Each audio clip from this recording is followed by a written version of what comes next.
Long before armies marched or temples pierced the skyline, the foundation of Khmer power was laid through water.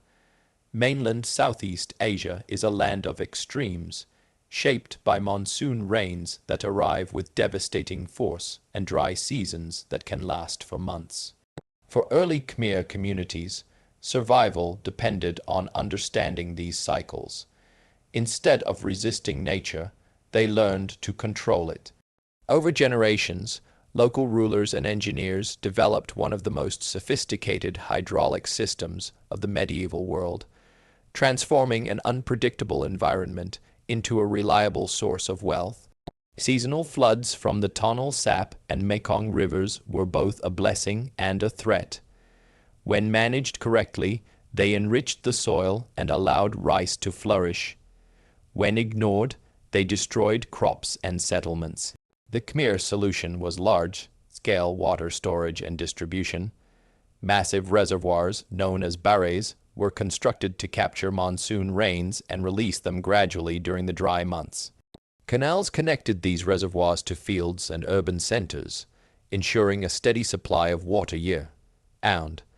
This system allowed farmers to harvest multiple rice crops annually, something few other regions could achieve. The impact of this agricultural surplus was revolutionary. Rice was not only food, it was power. Surplus grain supported dense populations, freed labor for non-agricultural tasks, and sustained professional armies. Craftsmen, priests, and builders could work year-round because they were no longer dependent solely on seasonal harvests. This economic stability allowed Khmer rulers to centralize authority and extend their influence over vast territories. Control of water also meant control of people. Irrigation networks required coordination, planning, and maintenance, all overseen by the state. Villages became integrated into a larger system managed by royal administrators and temple authorities. Loyalty to the king was reinforced through dependence on his ability to maintain the water supply. In times of drought or flood, the ruler's success or failure was seen as proof of divine favor or punishment. Urban growth followed water routes. Angkor did not emerge randomly in the jungle. It was carefully positioned at the heart of this hydraulic network. Canals doubled as transportation corridors, allowing goods, soldiers, and information to move efficiently across the empire. Stone temples and administrative centers rose alongside waterways, symbolizing both spiritual and material control. This mastery of water distinguished the Khmer from their rivals. While neighboring kingdoms relied on rainfall or small-scale irrigation, the Khmer engineered landscapes on a massive scale. Their ability to predict, store, and distribute water gave them a strategic advantage that lasted for centuries. Long before the empire reached its military peak, its true power was already flowing through canals and reservoirs, turning water into the lifeblood of one of the greatest civilizations in medieval history. At the dawn of the 9th century, the Khmer world was fragmented into competing principalities, each ruled by local elites who owed shifting loyalties to larger regional powers. This political disunity left the region vulnerable to external influence and internal conflict. It was within this unstable landscape that a single figure emerged to reshape Khmer history. Jayavarman II was not merely a conqueror. He was an architect of a new political and spiritual order that would bind the Khmer lands together under one crown. Jayavarman II spent part of his early life outside the Khmer heartland, likely within the sphere of Javanese influence. When he returned, he carried with him a vision of absolute kingship, unlike anything previously seen in the region. Through a combination of military force, strategic alliances, and religious ceremony, he began unifying rival territories. Each victory was reinforced not only through arms, but through ritual, transforming conquest into sacred destiny. In the year 802, Jayavarman II performed a ceremony on a sacred mountain, declaring himself Chakravartin, the universal ruler. This was more than a coronation. It marked the birth of a new state ideology centered on divine kingship. The king was no longer just a political leader. He was the earthly embodiment of divine power, responsible for maintaining cosmic order. This belief fused Hindu theology with local traditions, creating a uniquely Khmer system of rule. Central to this ideology was the concept of the Devaraja, or god, king. Through ritual, the king was symbolically united with Shiva, legitimizing his authority as both sacred and absolute. Temples were no longer just places of worship. They became physical anchors of royal power. Each temple represented Mount Meru, the cosmic center of the universe, with the king at its heart.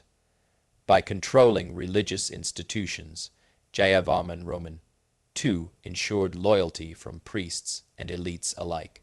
Political unity followed spiritual unity. Regional rulers were integrated into a hierarchical system that acknowledged the king's supreme authority. While local leaders retained administrative roles, their power now flowed from the central throne. This structure allowed the Khmer state to expand without constant rebellion, as opposition to the king was framed as opposition to divine will. Jayavarman II's greatest achievement was not territorial conquest, but institutional transformation. He laid the foundations of a centralized state capable of mobilizing labor, collecting resources, and coordinating massive construction projects. His successors inherited not just land, but an ideology that justified expansion and obedience. By redefining kingship itself, Jayavarman II turned a collection of rival territories into a unified empire. His vision outlived him by centuries, shaping Khmer politics, religion, and identity. The empire that rose after 802 was built not only with soldiers and stone, but with belief, ritual, and the idea that the king stood at the center of the universe itself. By the early 12th century, the Khmer Empire had reached a level of power unmatched in mainland Southeast Asia. This era was defined by the reign of Suryavarman II, a ruler whose ambition extended far beyond the borders of Angkor. Rising to the throne through a series of military struggles, he proved himself first as a warrior and then as a visionary king. His reign marked the height of Khmer political authority, territorial expansion, and architectural achievement. Suryavarman II consolidated internal stability before turning outward. Khmer armies marched westward into the Menom Basin and eastward toward the lands of Champa, securing trade routes and imposing Khmer dominance over rival states. These campaigns were not merely raids. They were carefully planned operations designed to weaken enemies permanently and demonstrate the empire's overwhelming strength. Victory in war reinforced the king's divine legitimacy, presenting him as a ruler favored by the gods. Yet military success alone did not define this golden age. Suryavarman II understood that lasting power required symbols that could endure beyond the battlefield. His greatest legacy was the construction of Angkor Wat, a project of unprecedented scale and precision.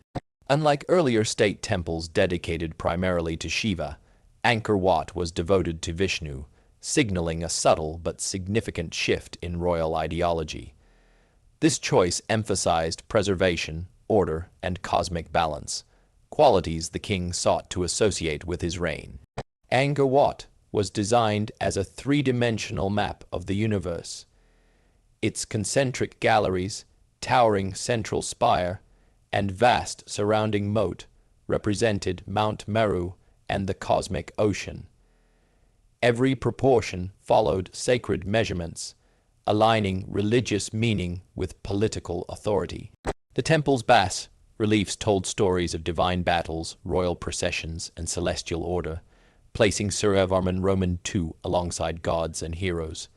Through stone and sculpture, the king transformed architecture into propaganda. The construction of Angkor Wat required immense resources. Tens of thousands of workers were mobilized, including stonecutters, engineers, artists, and laborers. The ability to organize such a project demonstrated the empire's administrative sophistication and economic strength. Agricultural surplus fed the workforce, while roads and canals transported materials across great distances. Angkor became not just a capital, but the heart of a vast imperial system. Under Suryavarman II, Angkor was a living metropolis.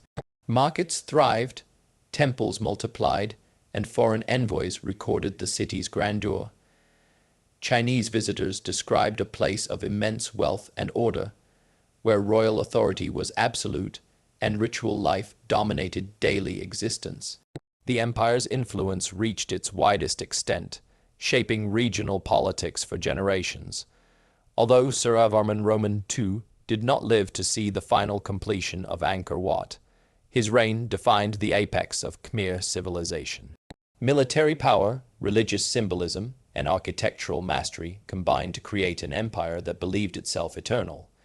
In stone, water, and belief, the Khmer Empire stood at the height of its glory. The middle of the 12th century brought crisis to the Khmer Empire. Long-standing rivals from Champa launched a devastating invasion, penetrating deep into Khmer territory and sacking Angkor itself. Temples were looted, royal authority collapsed, and the empire appeared on the brink of disintegration. From this chaos emerged Jayavarman II, a ruler whose response to disaster reshaped the empire more profoundly than any king before him. Jayavarman II came to power through determination rather than inheritance, presenting himself as the savior of a wounded realm. Unlike his predecessors, he embraced Mahayana Buddhism as the ideological foundation of the state. This shift marked a dramatic departure from the Hindu god-king tradition that had dominated Khmer rule for centuries. The king was no longer portrayed primarily as a divine warrior, but as a compassionate guardian responsible for the suffering of his people. Despite this philosophical change, Jayavarman II was anything but weak. He launched swift and decisive military campaigns against Champa, crushing their forces and reasserting Khmer dominance. Victory restored confidence in the monarchy, but the king chose to express power in a new way. Rather than focusing solely on conquest, he turned his attention inward, rebuilding the empire through infrastructure, public works, and spiritual unity. Angkor was transformed into an imperial capital on an unprecedented scale. Jayavarman II constructed massive temples such as the Bayon, Top Rome, and Prekon. The Bayon stood at the center of Angkor Thom, its towers carved with enormous serene faces gazing in every direction. These faces symbolized both the bodhisattva of compassion and the king himself, watching over the empire. The message was clear: royal authority was omnipresent, protective, and moral. Beyond monuments, Jayavarman II invested heavily in the welfare of his subjects. Hospitals were built across the empire, along with rest houses for travelers and pilgrims. Roads connected distant provinces, facilitating trade, communication, and military movement. This network strengthened central control while promoting a sense of shared identity among diverse populations. However, this transformation carried immense costs. Monumental construction required vast labor and resources, placing heavy demands on the population and the state's agricultural base. The rapid expansion of infrastructure strained the empire's ability to maintain its complex water systems. While the king's projects projected strength and compassion, they also increased administrative burdens that future rulers struggled to manage. Religious change also reshaped power structures. The decline of Hindu temple cults weakened traditional elites who had long supported the monarchy. As Buddhism spread, the ideological unity that once bound the empire began to shift, creating subtle tensions within society. While Jayavarman II's reign represented the empire's greatest territorial reach and cultural richness, it also marked the moment when the Khmer system became overstretched. Under his rule, the Khmer Empire reached its final zenith, expansive, ambitious, and deeply transformed. Yet beneath the grandeur of stone faces and imperial roads, the foundations of decline were quietly taking shape, embedded within the very reforms that once saved the empire from collapse. As the 13th century unfolded, the systems that had sustained the Khmer Empire for generations began to falter. The empire was vast, complex, and heavily dependent on precise coordination between agriculture, infrastructure, and royal authority. When even one of these elements weakened, the balance that held Angkor together became dangerously unstable. Over time, multiple pressures converged, slowly draining the empire of its strength. One of the most critical factors was environmental stress. The Khmer irrigation system, once a triumph of engineering, required constant maintenance. Canals had to be cleared, reservoirs reinforced, and water flow carefully regulated. Evidence suggests that prolonged droughts followed by intense monsoon floods disrupted this delicate system. When reservoirs dried or overflowed, rice production collapsed. Food shortages weakened cities and reduced the surplus needed to support armies, administrators, and temple institutions. At the same time, political cohesion began to fracture. After the death of Jayavarman II, succession disputes weakened central authority. Later kings lacked the power, vision, or resources to manage the immense state apparatus they inherited. Royal patronage of monumental construction declined, signaling reduced control over labor and resources. Without strong leadership, provincial elites grew more autonomous, undermining the unity that had once defined the empire. Religious transformation further altered Khmer society. The spread of Theravada Buddhism, with its emphasis on personal devotion and monastic life, reduced the political role of the king as a divine figure. Temples no longer functioned primarily as instruments of royal authority. This shift weakened the ideological foundation of centralized rule, making resistance and decentralization more acceptable. External threats intensified these internal weaknesses.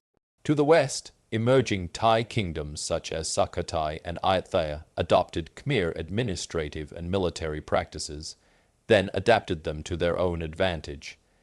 These states were more flexible and better suited to changing regional conditions. Repeated invasions forced the Khmer to defend their borders while struggling to maintain internal stability. Trade patterns also shifted. Maritime commerce increasingly favored coastal centers rather than inland capitals like Angkor. As economic activity moved toward the Mekong Delta and the South China Sea, Angkor lost its strategic importance. The royal court gradually relocated southward, signaling the decline of the once magnificent capital. In 1431, Ayutthayan forces captured Angkor, delivering a final blow to Khmer political dominance. The city was not completely destroyed, but it was abandoned as a royal center. Without state support, temples fell into disrepair, canals clogged, and the jungle reclaimed the landscape. The fall of the Khmer Empire was not sudden or dramatic, but gradual and complex. It was shaped by environmental change, ideological shifts, economic transformation, and relentless external pressure.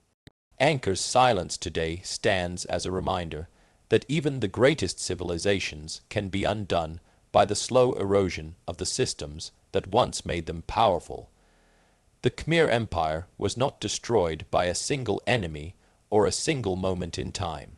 It rose through mastery of nature, belief, and organization, and it fell when those same forces turned fragile. Water that once fed millions became uncontrollable. Ideology that once unified kings and people slowly dissolved. Power shifted, trade moved on, and the jungle reclaimed what human ambition had built. Angkor's stone towers still stand, not as ruins of failure, but as warnings carved into history, reminders that even the greatest civilizations depend on balance. When that balance breaks, empires fade, but their legacy endures far beyond their fall. Thank you for watching. If you enjoyed this journey into the rise, glory, and fall of the Khmer Empire, make sure to like the video, subscribe to the channel, and turn on notifications for more deep dives into the forgotten empires and untold stories of history. Your support helps keep these stories alive.